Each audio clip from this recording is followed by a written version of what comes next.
ஓம் ஸ்ரீ பிரித்யங்கரா தேவியே போற்றி போற்றி. நல்லதே நினைப்போம், நல்லதே நடக்கும். சக்தி பிரித்யங்கரா குழந்தைகளுக்கு இந்த தாயின் ஆசீர்வாதம் என்றுமே முழுமையாக கிடைக்கட்டும். குழந்தையே, அம்மாவின் வாக்கினை தவறவிட்டு தவறு செய்து விடாதே. ஏனென்றால் உன்னை சுற்றி பின்னப்பட்டிருக்கின்ற ஒரு மிகப்பெரிய சூழ்ச்சி வலையில் இருந்து அல்லவா உன்னை காப்பாற்றுவதற்காக உன் அம்மா இன்று வந்திருக்கிறேன். என் தங்கமே, அம்மா உன்னை காரணம் இல்லாமல் தேடி வர மாட்டாள் என்பதை முதலில் நீ தெளிவாக புரிந்து கொண்டாலே போதும். நிச்சயமாக என்னை ஒரு நாளும் நீ அலட்சியம் செய்துவிட மாட்டாய். துரோகங்களை செய்கின்றவர்கள் எதையுமே எதிர்பார்த்து செய்வது கிடையாது. நீ கஷ்டப்பட வேண்டும், நீ காயப்பட வேண்டும் என்பது மட்டுமே அவர்களின் ஒரே நோக்கமாக இருந்து கொண்டிருக்கிறது. என் தங்கமே, நிச்சயமாக அவர்களின் எண்ணங்கள் ஈடேற வேண்டுமானால் அதற்கு நீ மட்டுமே காரணமாக இருக்கப் போகிறாய். அது எப்படி ஒருவர் நம்மை காயப்படுத்த வேண்டும் என்று நினைத்தால் அதற்கு நாமே காரணமாக இருக்க முடியும் என்று என் பிள்ளை நீ நினைக்கிறாய் அல்லவா? என் தங்கமே, நிச்சயமாக அதற்கு ஒரு விஷயம் இருக்கிறது.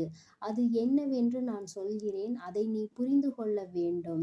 என் குழந்தையை காயப்படுத்த வேண்டும் என்று அவர்கள் நினைத்தால் நீ காயப்பட்டு விடுவாயா? அவர்கள் செய்கின்ற விஷயங்கள் எல்லாவற்றையும் நீ எப்பொழுதும் உன்னுடைய மனதிற்கு எடுத்து செல்கிறாயோ அப்பொழுதுதான் கஷ்டம் உன்னை துரத்தி கொண்டு வரும் என்பதை நீ புரிந்து கொள். என் தங்கமே, வாழ்க்கை நீ என்னதான் நினைத்தாலும் அது வேறு திசையில்தான் உன்னை இழுத்து கொண்டு செல்கின்றது அல்லவா?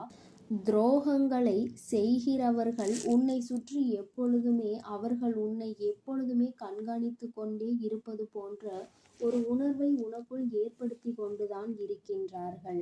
அவர்கள் நினைக்கலாம், நான் இவர்களை பார்த்தாலே இவர்கள் நம்மை பார்த்து பயந்து ஓடிவிடுவார்கள் என்று. ஆனால் நீ என்னுடைய பிள்ளை அல்லவா? இந்த வராகியினுடைய குழந்தை அல்லவா?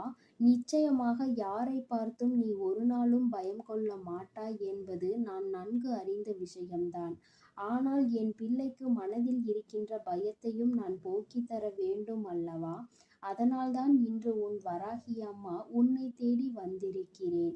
என் குழந்தையே, வாழ்க்கை உனக்கு இப்பொழுது காட்டியிருக்கின்ற பயம் எப்படிப்பட்ட பயம் தெரியுமா? சூழ்ச்சி என்கின்ற வலைக்கு சிக்கி விடுவோமா என்கின்ற பயம்தான்.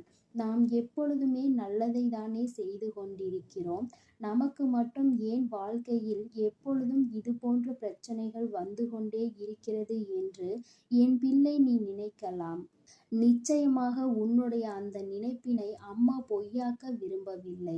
ஏனென்றால் பிரச்சனைகள் உனக்கு வருவது நிஜம்தானே. சுற்றி இருக்கின்ற மனிதர்கள் எல்லாம் மனதில் எப்பொழுதுமே கெட்ட எண்ணங்களை வைத்து கொண்டுதானே உன்னோடு பேசிக்கொண்டிருக்கிறார்கள். அவர்கள் எண்ணங்களில் எப்பொழுதுமே சுத்தம் இல்லை.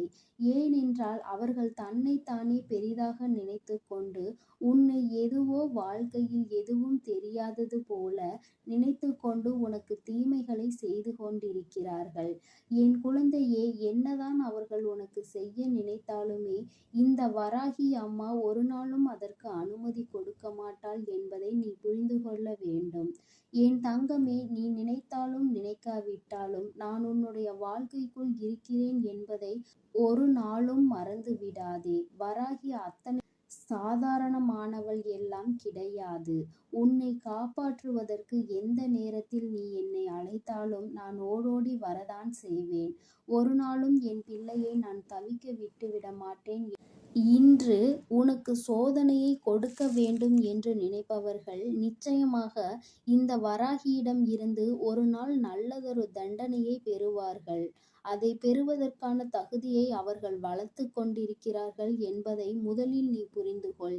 யார் வேண்டுமானாலும் உன்னிடத்தில் இருந்து தப்பித்து விடலாம். ஆனால் இந்த தாயானவள் என்னிடத்தில் இருந்து ஒருபோதும் அவர்கள் தப்பிக்க முடியாது என்பதை முதலில் நீ உணர்ந்து கொள். சூழ்ச்சிகள் 1000 உன்னை சுற்றி நடக்கலாம். என் தங்கமே, எப்பொழுதெல்லாம் உன் மனதிற்குள் கலக்கம் ஏற்படுகிறதோ அப்பொழுதெல்லாம் நீ ஒன்றை மட்டும் செய்துவிடு. குலதெய்வத்தை வணங்கு.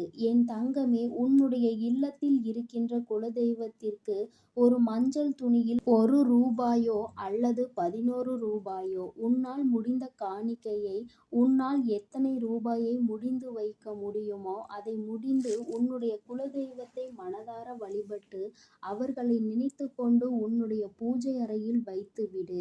என் தங்கமே, நீ அப்படி வைக்கும் பொழுது உன்னுடைய மனதிற்குள் மிகப்பெரிய தெளிவு கிடைக்கும். உன்னுடைய குலதெய்வம் உன்னை சுற்றி எப்பொழுதும் இருப்பது போன்ற ஒரு உணர்வு உனக்கு தோன்றிக் கொண்டே இருக்கும். யாரோ உனக்கு எப்பொழுதும் ஏதோ ஒரு உதவியை செய்து கொண்டிருப்பது போல தோன்றும். சிறு சிறு ஆபத்துகள் ஏற்படும் பொழுது எல்லாம் நூலிழையில் என் குழந்தை நீ தப்பிப்பாய். அதையெல்லாம் உன்னுடைய குலதெய்வம்தான் உன்னோடு இருந்து உனக்கு செயல்படுத்தி கொடுப்பார்கள் என்பதை நீ புரிந்து கொள்வாய். இன்று உன்னுடைய குலதெய்வ கோயிலுக்கு செல்கின்ற வாய்ப்பு கிடைக்கிறதோ அன்று இந்த மஞ்சள் துணியில் முடிந்து வைத்திருக்கின்ற பணத்தினை ஒன்று நீ உண்டியலில் போட வேண்டும். அப்படி இல்லை என்றால் குலதெய்வ கோயிலுக்கு செல்லும் பொழுது மங்களகரமான பொருட்களை அதில் நீ வாங்கி செல்ல வேண்டும். என் தங்கமே, பொதுவாக குலதெய்வ கோயிலுக்கு செல்லும் பொழுது நீ எடுத்து செல்கின்ற எந்த ஒரு பொருளாக இருந்தாலும் நீ ஏற்கனவே வாங்கி உன்னுடைய இல்லத்தில் வைத்துதான் எடுத்து செல்ல வேண்டும். அங்கு சென்று கொண்டு அங்கிருக்கின்ற கடைகளில் அந்த நேரத்தில் வாங்கி கொண்டு உன்னுடைய குலதெய்வத்தின் கோவிலில் வைக்கக்கூடாது. என் தங்கமே, வெல்லம் எப்பொழுதும் உன் குலதெய்வத்திற்கு வாங்கி கொடு. என் செல்ல குழந்தையே, உன் குலதெய்வ கோயிலுக்கு செல்லும் பொழுது அதை நீ தானமாக கொடுத்தால் உன்னுடைய வாழ்க்கை எப்பொழுதும் இனிமையாக இருக்கும். உன் வாழ்க்கையில் இருக்கின்ற கஷ்டங்கள் எல்லாமே உன்னுடைய குலதெய்வங்கள் உடனடியாக போக்கிக் கொடுப்பார்கள் என்பதில் எந்தவிதமான மாற்று கருத்துமே கிடையாது. என் தங்கமே, இப்பொழுது அம்மா சொன்னதற்கு காரணம் என்ன தெரியுமா? இந்த வராகி சொன்னதற்கான காரணம், என் தங்கமே, உன்னோடு உன்னுடைய குலதெய்வம் துணையாக நின்றுவிட்டால் உன்னுடைய குலத்தில் இருந்து கொண்டே உனக்கு துரோகங்களை செய்கிறவர்கள் உன்னை விட்டு ஓடி செல்வார்கள். ஒருபோதும் உன் அருகில் நெருங்க மாட்டார்கள். உன்னை பார்த்தாலே அவர்களுக்கு பயம் வந்துவிடும். நம்முடைய குலதெய்வம் நம்முடைய தீய எண்ணங்களை புரிந்து கொண்டு நமக்கு தண்டனைகளை கொடுத்து விடுவார்களோ என்று அவர்கள் மனம் வேதனை அடையத்தான் போகிறார்கள். குலதெய்வங்கள் எப்பொழுதுமே உனக்கு துணை இருந்தால் யாருடைய சூழ்ச்சியிலும் நீ ஒரு நாளும் வீழ்ந்து விட மாட்டாய். கஷ்டங்கள் உனக்கு வரலாம். அவர்கள் செய்கின்ற விஷயங்களால் உனக்கு மன போராட்டங்கள் பல நடக்கலாம். ஆனால் ஒருபோதும் நீ உன்னுடைய வாழ்க்கையில் தோற்று போக மாட்டாய் என்பதை மட்டும் என் குழந்தை நீ புரிந்து கொண்டால் போதும். வாழ்க்கையில் நீ கற்ற பாடங்கள் எல்லாமே உன்னை சுற்றி இருக்கின்ற மனிதர்களின் குணங்களை பற்றியதுதான். பாதி இப்படி நீ கற்றுக்கொண்டிருக்கிறாய், மீதி இன்னமும் கற்றுக்கொள்ள நீ தயாராக இருந்து கொண்டிருக்கிறாய்.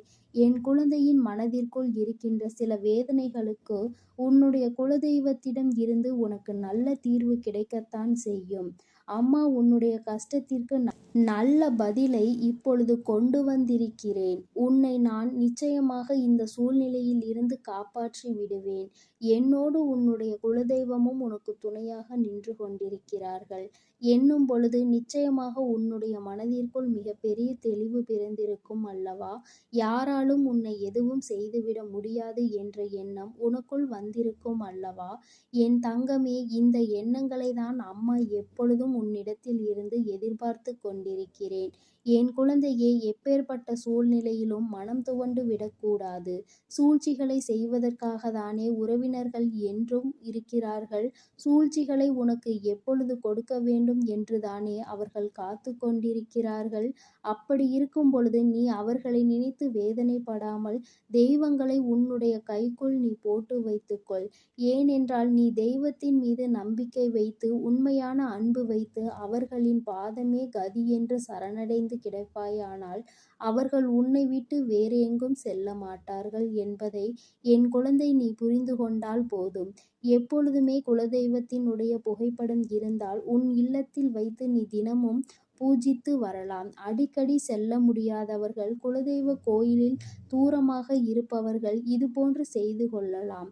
அருகில் இருப்பவர்கள் நினைத்த நேரத்தில் உன்னுடைய மனதிற்கு எப்பொழுதெல்லாம் ஏதோ ஒரு வேதனை வந்தது போல தோன்றுகிறதோ அந்த நேரத்தில் எல்லாம் நீ அதனை செய்து உன்னுடைய வாழ்க்கையில் நல்ல பலன்களை அடையலாம்.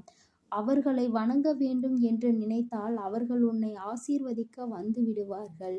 உன்னுடைய இல்லத்தில் நிலைவாசலுக்கு நீ பூஜைகளை செய்யும் பொழுது தீப தூப ஆராதனைகளை நிச்சயமாக காட்டு. ஏனென்றால் அவர்கள் தங்கி இருக்கின்ற இடம் அல்லவா அது. நிச்சயமாக அவை உனக்கு வாழ்க்கையில் நல்லதை செய்து கொடுக்க அங்கே காத்து கொண்டிருக்கிறார்கள் என்பதை மட்டும் நீ ஒரு நாளும் மறந்து விடாதே. என் அன்பு குழந்தைக்கு இந்த சக்தி பிரித்யங்கராவின் அன்பும் ஆசீர்வாதமும் முழுவதுமாக கிடைக்கும்.